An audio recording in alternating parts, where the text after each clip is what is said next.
Hi everybody, Dan Illman, Matt Bernier. Race number 7 at Churchill Downs on Saturday kicks off a pick 5. It is the Grade 1 Breeders' Cup Sprint. Let's take a look at this field. Some of the fastest horses in the world are going 6 furlongs for $2 million. And Matt, the morning line favorite is the number 5, Imperial Hint. And this is a horse that could not have won any easier in his last 2 races. The Vanderbilt at Saratoga, the Vosburg at Belmont. The jockey Javier Castellano really never asked this horse for run in either one of those races, and he just won very impressively. Does it bother you that his lone loss this year came at Churchill Downs? Is there a chance perhaps that he doesn't like this surface? Yeah, I mean, look, especially considering the fact that he's 0 for 2 at the track, but at the same time, I kind of look at it and say there's reasons for each of those. The Pat Day Mile is a 3-year-old. I just don't think he's the Imperial Hint that he is now. And my bigger piece with that Churchill Downs race earlier this year was I wasn't convinced he had gotten enough out of his prep leading into it down at Tampa Bay Downs, which kind of leads me into this situation here on Saturday. I think he's the best horse in the race.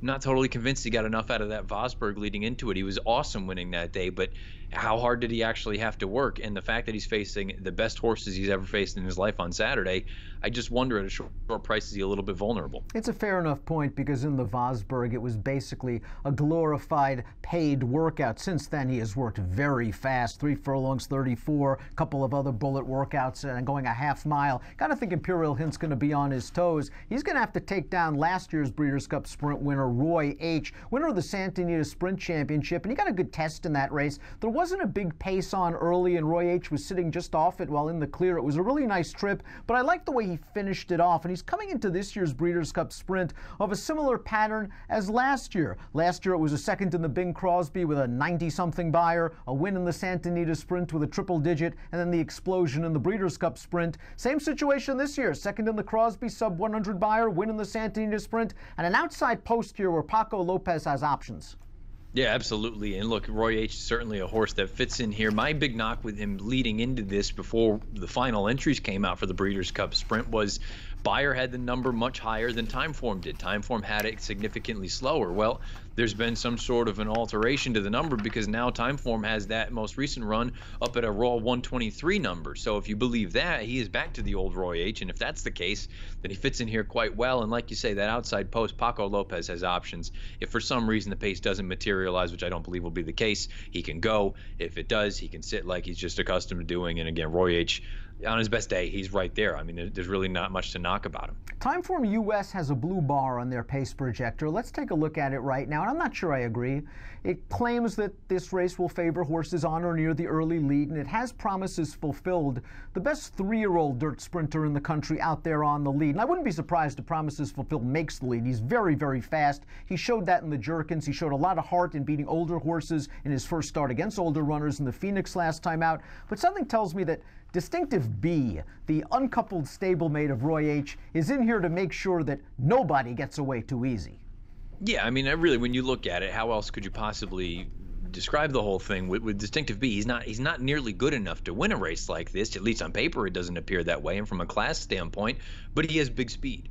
And when you have a horse like Promises Fulfilled who could possibly be out there, and is very likely, especially with the post position that he's drawn, to just go out there and try to set every fraction here, you would imagine that Distinctive B's job is to soften up Promises Fulfilled. And if that's the case, I think it brings everyone into play. I think it gives everyone a very, very fair opportunity, perhaps with the exception of Promises Fulfilled if they go very, very fast early. You also have to think that Imperial Hint, the 5, is going to be up close to the pace as well. But Promises Fulfilled, to me, is sort of an interesting under-the-radar horse. He's really done nothing wrong. He has run some fast races, and you could argue he's still improving. He only has 10 starts under his belt. If for some reason he does get away, or if he's able to kick away from Distinctive B at a key point on the turn, he might be tough to catch under Luis Saez, 6-1 on the morning line. Let's talk about the horses that Promises Fulfilled outfinished in the Grade 2 Phoenix. We'll begin with the runner-up Whitmore, who might have been a little bit closer to the pace than he likes to be. I think he's more of a mid-pack to late running sort. He was sort of forced to be close to the pace in the Phoenix. It was a short field.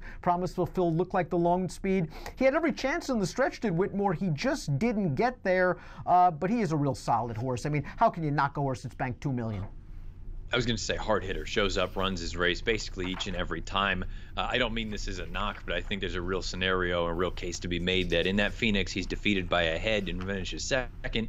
I think he was the third best horse in that race that day. I think he ran just fine. I think he fits in here. He belongs in a race like this, and I think he has a puncher's chance. I prefer him underneath, but I'm not going to fault anyone that makes a case for him on top. Limousine Liberal was third in the Phoenix, but he had all the trouble in that race. I think if Jose Ortiz was able to get out, and it looked like for a brief instant on the far turn that he could have swung this horse to the far outside, I think there's a chance Limousine Liberal runs down both Whitmore and Promises Fulfilled and wins the Phoenix. Instead, Jose stayed in. He was boxed in for most of the stretch. He still finished with good run. I think you could argue he was a little bit unlucky in the Forego 2 starts back as well, where he had to alter course a couple of times to split 5 wide turning into the stretch, a race where Whitmore just shot up through on the rail to win. Limousine Liberal loves Churchill Downs also. He's a course for course, and I think he's really under the radar at 6-1. Yeah, I agree with that. I kind of feel like that race down at Keeneland, okay, maybe the trip, it was obviously not ideal, and maybe it wasn't quite as bad as it looked because he never really had to come to a full stop. But at the same time, if he was in the clear out on the outside, I think he goes and wins the race. And you brought it up. He's run at Churchill Downs 8 times, 6 times a winner, 1 time a runner-up. He won the Churchill Downs earlier this year. You know he can handle fast going. He can handle off tracks, whatever's thrown his way. This distance I don't think is a problem for him. And again, if you think they are going to throw it down a little bit more so than the pace projector would indicate, I think Limousine Liberal is very live in here. I'm looking forward to betting him. Warriors Club ran well on the Derby weekend over that sloppy track, finishing behind Limousine Liberal. He had previously beaten Limousine Liberal at Keeneland in the Commonwealth. Not sure what kind of form he's coming into this race, though, for Wayne Lucas. Didn't fire last time out in the ACAC going a mile. I wonder if he's a tweener. I wonder if he's more of a 7-furlong horse than anything else. Yeah, I do wonder if he would have been a little bit better suited in the dirt mile, and I realize he's done more of his work sprinting, but I just feel like he has that ability to get a little bit closer to the pace. In a race like this, I don't love his chances. B squared, in a little bit tough. He's a Calbred. We've always liked him. I still have trouble with him losing that race last time out to that 1,000,000-to-1 shot, Shades of Victory, where it looked like he just had that race measured turning into the long Los Alamitos stretch, and he never could get by. I guess the shorter distance works for him, but there are class concerns. Let me know when we get back to Santa Anita, you can go down the hill. Let's talk about Always Sunshine. This is a horse that won the Tail of the Cat at Saratoga 2 starts back. A good performance, but against much weaker competition. Last time out in the De Francis, he didn't really get a trip. Not a lot of pace, hung wide most of the way, but still on his best day, Always Sunshine has to be considered an outsider. Yeah, he's a nice horse. He's honest. He would really appreciate an off track. It doesn't look like you're going to get that on Saturday, but you never know. Things can change. I think he's an outsider. Now, we briefly talked about Distinctive B. He was in for 42 starts back. There were no takers. He then ran in the Santa Anita Sprint. He set the pace for Roy H. And the fact that he ran second, I think, was probably because Peter Miller's gotten him pretty good, A. B, because the pace was relatively slow up front. At the end of the day, it's just hard taking him against Roy H. off that race. Yeah, I mean, look, he's a nice blue-collar type. I've always looked at him as one of those really talented allowance horses out in Southern California. I've never viewed him as a graded stakes horse, let alone a Breeders' Cup Sprint horse. I think his role is to go out there and try to soften up anybody else that goes. Let's take a look at our top picks for the Grade 1 Breeders' Cup Sprint. You like Limousine Liberal, troubled last time out, horse for course, going to be a good price, good trainer in Ben Colebrook. This is probably the horse that I'm most looking forward to betting this weekend. I feel like if Imperial Hint and Roy H show up and they run their best race, truth be told, Limousine Liberal's best race is probably not as good as either one of theirs, but I think there are circumstances that can present themselves that could work into Limousine Liberal's favor. I think he could work at a good trip, loves the racetrack, and I think that race at Keeneland a little bit better, obviously, considering the trip situation. And he's going to be a square price in a race where those top two, you can maybe poke some holes in them.